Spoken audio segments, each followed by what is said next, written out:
أعوذ بالله من الشيطان الرجيم.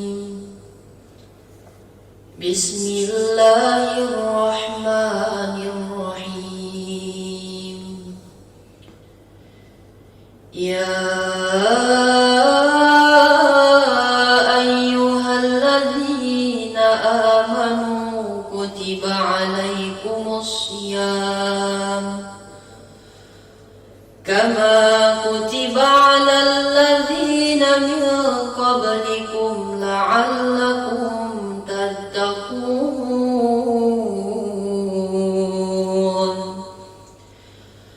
أياما معدودات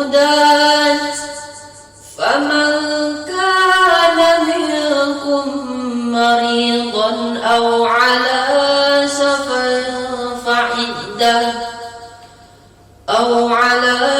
سفر فعدة من أيام أخر وعلى الذين يطيقونه فدية طعام مسكين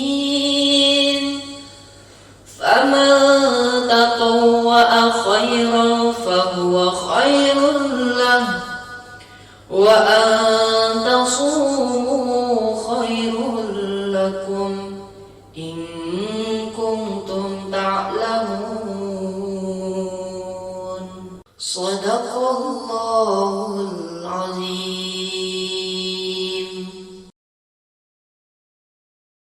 Bismillahirrahmanirrahim. Assalamualaikum warahmatullahi wabarakatuh. Alhamdulillahirabbil alamin. Assalatu wassalamu ala asrofil anbiya'i wal mursalin wa ala alihi wa sahbihi ajmain. Pemirsa Abdurrab TV yang berbahagia, selama menjalani ibadah puasa ini dan dalam kondisi pandemi COVID-19 ini, kita diberikan Allah salah satu nikmat, yaitu nikmat kesempatan waktu luang, yang mana pada kondisi ini kita memiliki lebih banyak waktu dibandingkan pada hari-hari sebelumnya, di mana kita harus berjibaku dalam pekerjaan dan terus-menerus untuk melakukan pekerjaan di luar rumah.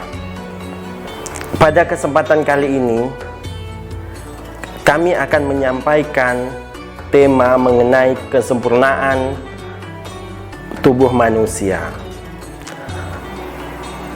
Allah telah berfirman dalam surah At-Tin yang berbunyi, Wattini wazzaituni wa turi sinina wa hadzal baladil amin laqad khalaqnal insana fi ahsani taqwim.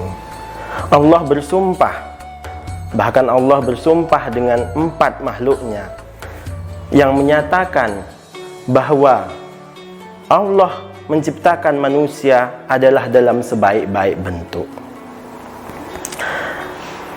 Dalam kesempatan kali ini, kami akan menjelaskan tinjauan dari sisi keilmuan anatomi tentang bentuk fisik manusia yang sempurna seperti yang digambarkan Allah dalam surah At-Tin tersebut.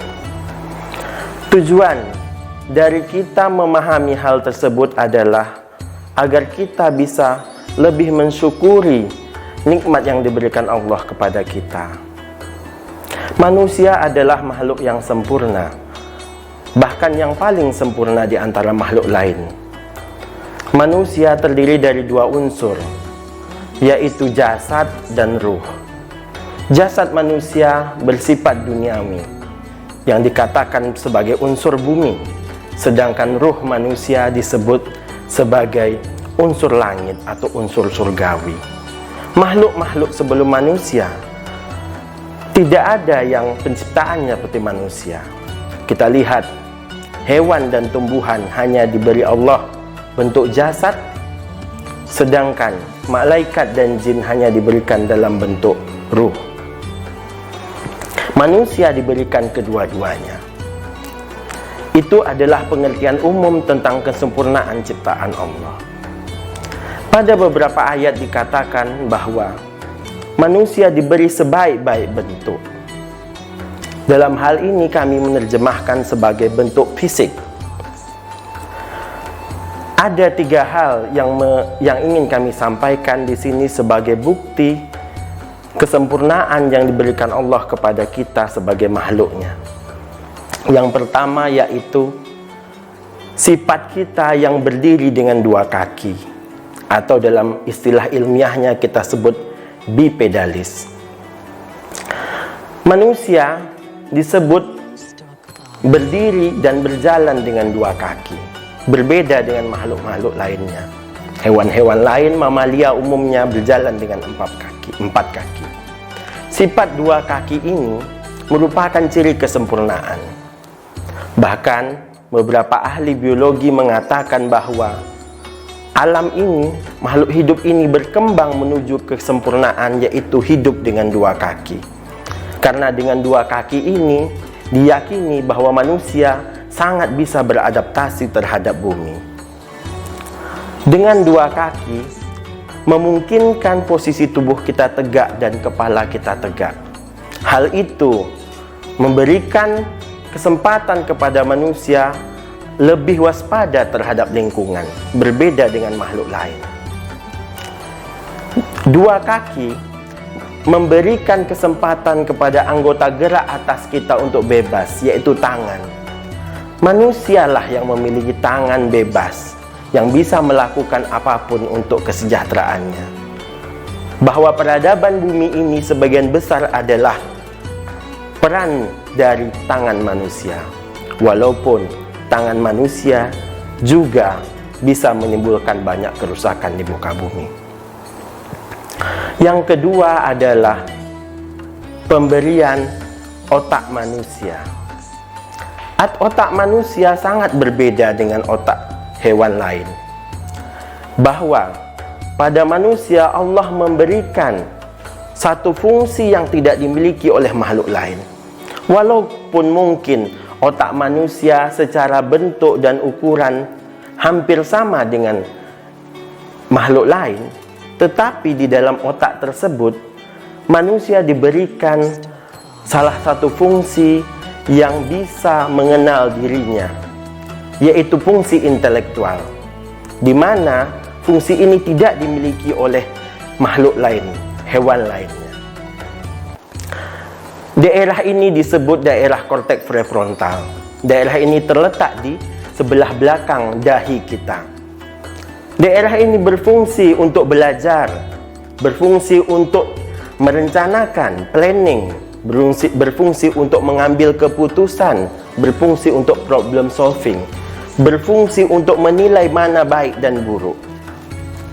Tetapi area ini bersifat rasional saja, tanpa diikuti oleh iman dan takwa, tanpa diikuti oleh petunjuk wahyu, petunjuk agama, maka area ini akan bekerja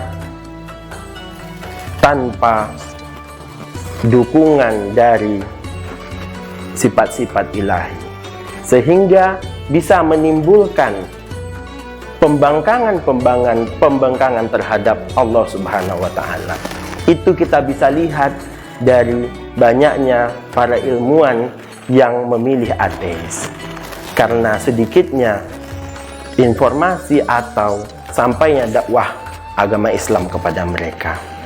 Selain dilengkapi dengan area tersebut, manusia tetap membawa area limbik, yaitu bagian di dalam otak yang terlibat dalam fungsi insting. Fungsi ini juga dimiliki oleh hewan. Nah, terkadang keseimbangan antara area fungsi intelektual atau fungsi rasional dengan insting ini harus dijaga. Salah satunya adalah dengan ibadah puasa. Ibadah puasa banyak memberikan penekanan atau pengurangan aktivitas pada area limbik, di mana area limbik ini bersifat hewani. Kalau bisa dikatakan area inilah yang banyak mempengaruhi masalah nafsu, ya, nafsu manusia. Sehingga penekanan pada area ini mengurangi nafsu serakah manusia, tabiat hewani manusia. Ini sudah dibuktikan pada beberapa penelitian yang menyatakan pada kondisi lapar atau berpuasa, area ini aktivitasnya sangat menurun. Selain itu, pada saat puasa, area frontal juga mengalami penekanan, tetapi penekanannya tidak sekuat yang diterima oleh pada area ini. Sehingga pada saat puasa, rasionalitas kita masih bisa terjaga. Tetapi area ini perlu bimbingan dari iman dan takwa. Oleh sebab itu, saudara-saudara sekalian, marilah kita terus melakukan pembelajaran, menggali lagi makna-makna yang ada terkandung dalam Al-Quran sambil kita menjalankan ibadah puasa. Hal ketiga yang menjadi ciri kesempurnaan fisik manusia adalah struktur tubuh manusia itu sendiri. Bahwa sistem saraf kita tersusun atas otak dan sumsum tulang belakang. Allah melindungi daerah tersebut dengan sangat baik, yaitu terlindung di dalam tengkorak kepala dan terlindung di dalam tulang belakang.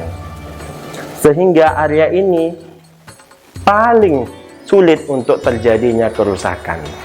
Sementara itu, jantung dan paru-paru terlindung oleh rongga dada, dan organ-organ reproduksi kita dilindungi oleh tulang pelvis kita. Allah telah mendesain tubuh kita sedemikian untuk agar kita bisa bertahan hidup dan melanjutkan keturunan kita. Mungkin itu saja yang dapat saya sampaikan pada pertemuan kali ini.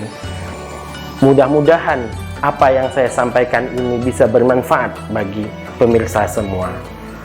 Akhirul kalam, saya ucapkan subhanakallah wa bihamdika asyhadu an la ilaha illa anta astaghfirullah wa atubu ilaik. Wassalamualaikum warahmatullahi wabarakatuh.